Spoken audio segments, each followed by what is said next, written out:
And what you're talking about is, if you take the 85 billion alone, the new loan, the new borrowing, in a country of what, 4.5 million people, that's something like, I think, in the region of 20 million euros for every person in the country.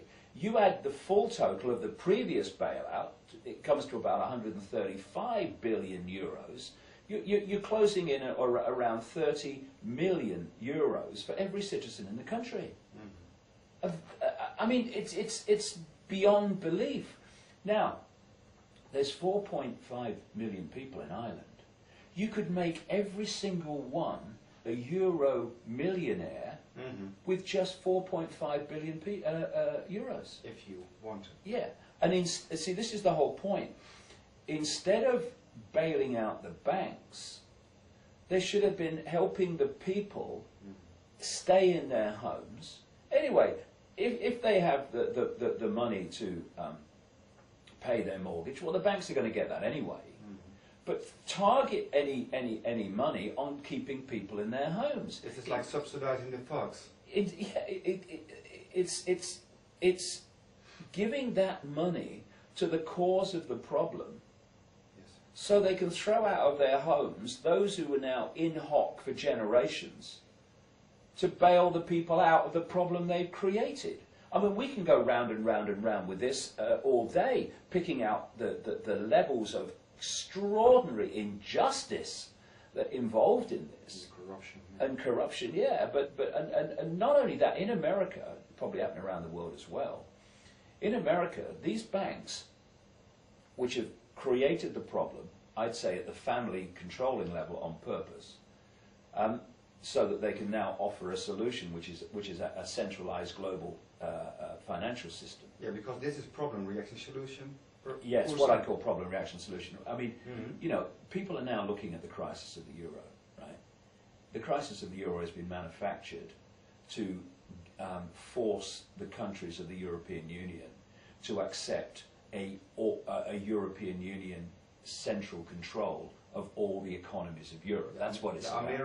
That's what it's about. It's about creating a crisis that you can offer a solution to, which is, I mean, look at Ireland now. As a result of these extraordinary borrowings to bail out a banking system, the IMF and the European Union central bureaucracy are now going to dictate to Ireland what it does, how it lives its life, what it can spend money on and can't. In other words, I put a thing on my website, the new Irish flag, and it was the flag of the European Union, because that's what the new Irish flag is now.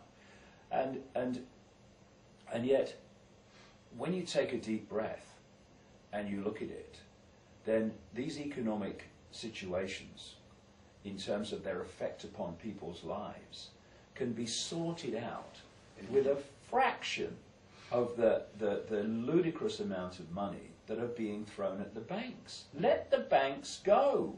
If we've got to create a situation where money has to be, quote, borrowed to solve us, then target it the people you represent, not the banks, which you really represent, but officially should not be. And the other thing is, and this is a foundation of this whole thing. What on earth are governments doing borrowing money from the private banking system? Why should they? And paying interest on it, i.e. taxpayers pay interest on it. What are governments doing paying interest on money? They're the governments. They should be creating their own money interest-free. Well, Kennedy tried. Well, anyone that's kind of tried has found themselves in a coffin pretty quick. But because this is one of the great foundations of the control of the people through the banking system, it's that governments have given the right to create the overwhelming vast majority of money in the world to the private banking cartel, like the Rothschilds and the Rockefellers and these people. Governments should be creating their own money interest-free, because when you create money in the way that it is now, you are bringing into circulation the very unit of exchange needed for economic activity and to pay for the basics of life and more. You are creating it at the start as a debt. I mean, no wonder the world's drowning in debt when the very currency all around the world is created as a debt in the first place. A debt to who? The private banking cartel controlled by a few families. So what we need to do is to let this system crash. No wonder the world's drowning in debt when the very currency all around the world is created as a debt in the first place. A debt to who? The private banking cartel controlled by a few families. So what we need to do is to let this system crash, to let this system go under, and target the response at the people, helping the people, not helping the banks. The banks should go, because the banks are the cause of the problem, they're not the solution. But this is the scam. As in the European Union, where it's create a crisis in the euro and then justify a solution which is the centralized control by the European bureaucracy of the economies of every country in Europe, or the European Union. In the same way, the banking system as a whole wants this global crisis. It wants a currency crisis, it wants a credit crisis, it wants a debt crisis that is so bad that it can then come forward as the savior and say the only way of sorting out this mess is to completely restructure world economics and the world economic system based on a world central bank. Now, I've been writing since 1993-94 that the game was financially to bring in a structure where you had a world central bank which dictated to all countries in terms of finance what they could do, what they couldn't do, everything. A world currency which in the end would not be cash you can hold. It would merely be an electronic currency, no cash. Now, that has major fundamental effects on the potential to control. Because if you go to a shop or a garage or anywhere now and you give them electronic money, credit card, and they say the computer won't accept your card. You still have your cash. You can still pay cash, but when cash is gone and the computer says no, then the only thing left is barter for you to purchase anything. And that's the idea. And so if something's working, it's very hard to sell a new policy that changes something or replaces something that is working. So to move along the road that I'm talking about, they have to constantly keep creating crises. And false flag events. Yes, and problems, so that they can then offer a solution. And I said wrote in September 2008, when this latest economic crash started, that there was a three-pronged plan here. Stage one was to crash the global economy so people could see there was a problem that had to be addressed. Stage two was to get governments to borrow ridiculous, ludicrous amounts of money to bail out the banking system. And the idea was to make sure that money just disappeared. And it has. I mean, the Irish, I think it was 50 billion they initially spent to stop the Irish banks collapsing. Well, now they're borrowing another 85 billion. So what happened to the 50 billion? Fresh air, gone. And all these time, remember, the banks themselves and the bankers are paying themselves vast bonuses when their bloody operations are bankrupt. They don't need it in the first place. So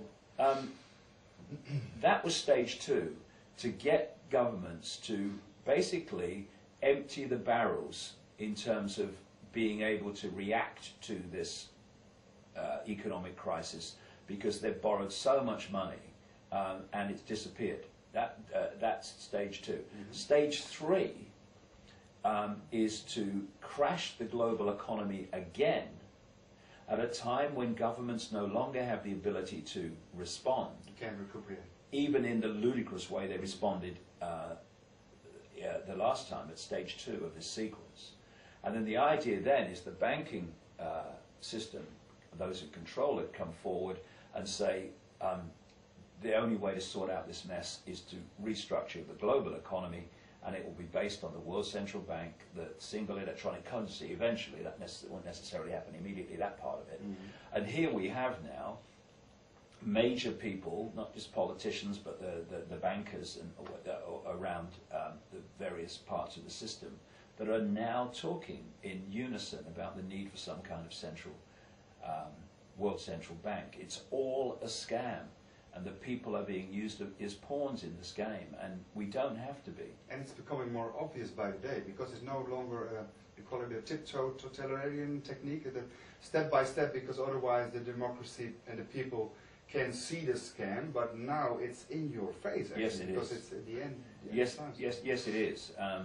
But still, some people can't see it. They still, large numbers of people still see it as the media tells them to see it. You see the elephant in your face, but you can't see it. Yeah. I mean, I shake my head at so-called academics. I watch highly paid economists coming on the television news, and I see trade union leaders talking about it on the news, and they are absolutely clueless at how the system works and what's actually happening before their eyes. Mm-hmm. They're still seeing it as the system tells them to see it. And what's happening when a government like Ireland is borrowing 20, 30 million euros per head of population?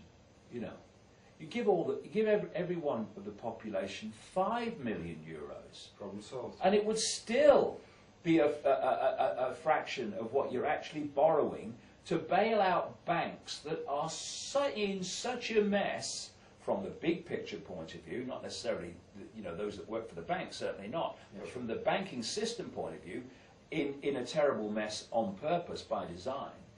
And that money's going to go walkabout as well. And yet you could make everyone in Ireland a 5 billion euro,